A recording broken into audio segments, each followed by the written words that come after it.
If you watch me on a regular basis, you know exactly that I'm a huge HDR fan. I'm a HDR junkie, especially HDR on screens like that, on the LG G2 or any other proper HDR screen. It's just amazing how much better HDR can look like compared to SDR if HDR is done in the correct way. But that's of course a different story.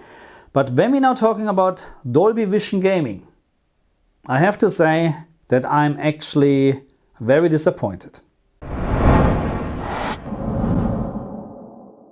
Hello my friends and welcome back to my channel. What is going on with Dolby Vision Gaming? And in my opinion, not much. And I'm not talking about that you can almost every single HDR game also play in Dolby Vision on the Xbox Series. No, I'm not talking about that. I'm talking about native supported Dolby Vision games on the Xbox Series. PC is a complete different story. We have actually more Dolby Vision games on the PC than on the Xbox Series, but believe me, getting Dolby Vision running on a PC is a complete different story. Today I'd like to talk about native Dolby Vision games on the Xbox Series. And when we're talking about native Dolby Vision games, then we have exactly one game. This one here, Halo Infinite. That's it. That's the only native Dolby Vision game on the Xbox Series. And again, yes, I know we can almost all HDR supported games also play in Dolby Vision, but that is not native Dolby Vision. And I made a video about Halo Infinite and I compared HDR10, which is the other HDR format, and I compared HDR10 with Dolby Vision Gaming. And yes, the advantage from Dolby Vision in games, in this game here, is actually visible on a TV like that, okay, on a proper HDR screen. But again, that's the only game what is supporting native Dolby Vision. But let's start from the beginning. Why is Dolby Vision Gaming on the paper, from a technical point of view, actually better than HDR10? And we're not talking about HDR10 Plus, which would be similar or identical or on the same level as Dolby Vision Gaming. No, we're talking about HDR10 because this is the format which is supported by all games what we have right now. Xbox, PlayStation and PC. We have a few HDR10 Plus games, but again, that's a different story. So the biggest advantage from Dolby Vision Gaming over HDR10 would be the dynamic metadata. That means you can actually adjust brightness, color, contrast, saturation, everything like that, frame by frame. So with HDR10 you have one information because it's a static metadata the whole time. And that's the reason why sometimes we have games where the picture is slightly too dark, maybe overblown, maybe too saturated or too less colors and stuff like that. That's the downside from HDR10 if it's not done in a really good way, okay? So we have very great games actually in HDR10, don't get me wrong. But the advantage from Dolby Vision would be that you can have frame by frame a different information for HDR. But here we have the first problem, because we can have much more information actually with Dolby Vision Gaming. That means it requires also much more work from the developer or programmer. Because with HDR10 there are already so many assets available and they can just add them to the game engine. It's quite simple, or let's say like this, as far as I understand it, okay? So with Dolby Vision Gaming it's not that simple, because you can add of course assets, but then they're maybe also not modified or specially made up for the game. You know what I mean? So again, because we have this frame by frame information what you can actually use, and to do a proper really good Dolby Vision implementation compared to HDR10 you would require a lot more work. And that's what many developer, or actually all of the developer, are not doing, and we have a couple of reasons for it. And the first reason is actually very simple. Just the Xbox Series supports Dolby Vision Gaming right now. The PlayStation 5 does not. There are rumors that at some point maybe PlayStation 5 will also support Dolby Vision Gaming, but right now it does not. And therefore why would a developer or a programmer or whoever creates a game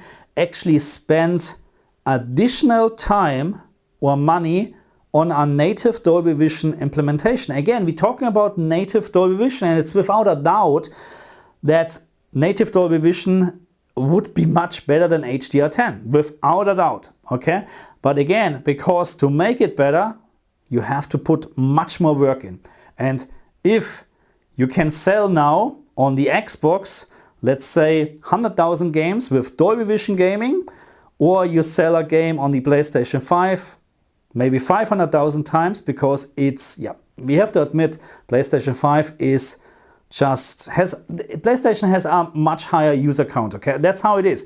So why would a developer actually, yeah, spend money on Dolby Vision Gaming if there is no purpose? But despite the fact that the Xbox Series is right now the only console which supports Dolby Vision Gaming, is actually not the only point why we haven't seen so many games. The other problem what we have is actually a lack of display screens which are supporting Dolby Vision Gaming.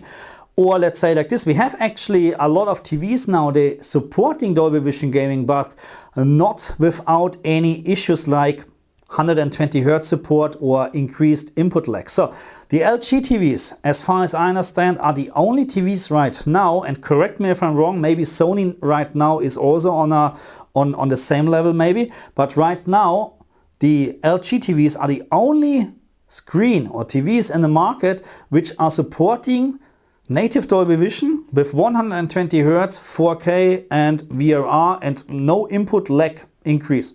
So, and the next thing is, or the biggest problem is that this is just a TV. We're talking about millions of monitor screens where people are using them for playing on the Xbox or PlayStation or whatever. But those monitors, they are not supporting Dolby Vision at all. I'm not even sure if LG monitors are actually supporting Dolby Vision Gaming as well.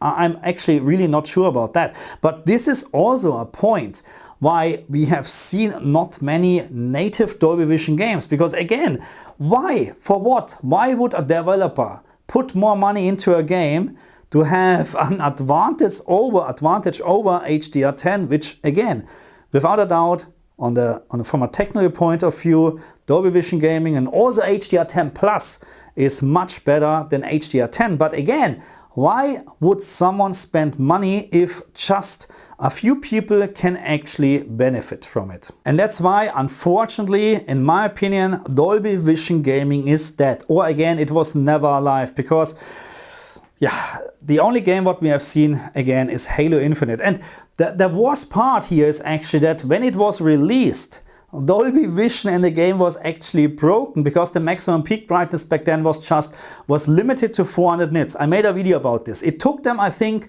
5 or 6 months to correct this issue. Okay, and what I don't understand, so if you Microsoft, if you have a console like the Xbox Series X, which is, from my point of view, in regards of functionality, software functionality and stuff like that, yeah, better than the PlayStation 5. That's my opinion. Because you have better VRR support, you have better, the whole software actually is better in my opinion, okay? So let's say it like this. And then you have the feature Dolby Vision Gaming. And you're not even in your own games, you know, again, just Halo Infinite.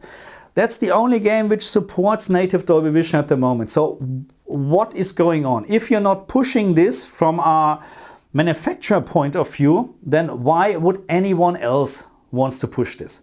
Okay, so I don't know how it works out. Maybe at some point we see PlayStation 5 adapting this option as well, Dolby Vision Gaming, because then it would be probably a complete different story, because suddenly we have a much higher user base. You know, of course, you need still the screen or TV for it, but it would change something, okay?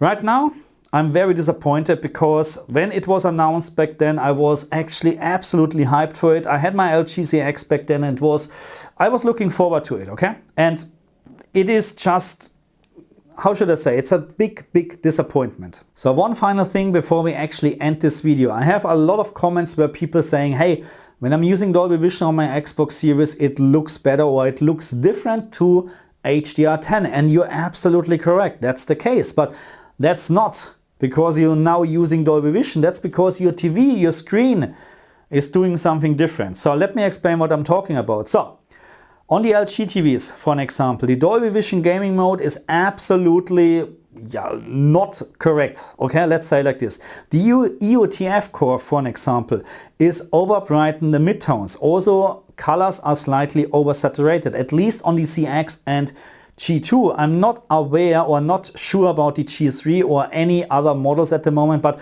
according to Classy, all the LG TVs so far suffering from this issue because LG never actually calibrated the gaming mode in the correct way, like the HDR10 gaming mode, which is almost spot on all the LG TVs.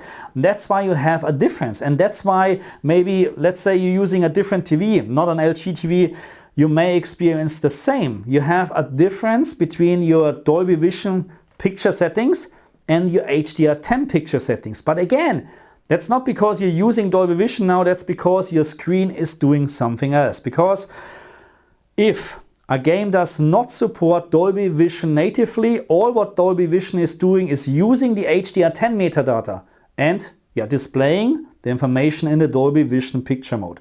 That's all what is happening, okay? So that's why you have a difference when you compare HDR10 with Dolby Vision on most of the screens. Again, I hope that maybe at some point PlayStation 5 will support Dolby Vision, because then we will probably hopefully see more Dolby Vision games, because this would be a big advantage. Not just in better picture quality, also in regards of less user configurations, because this is also a big advantage, because Dolby Vision Gaming in theory does not require any user settings from your end if it is done in the correct way. Thank you very much for watching me, and I'll see you guys next time. Bye.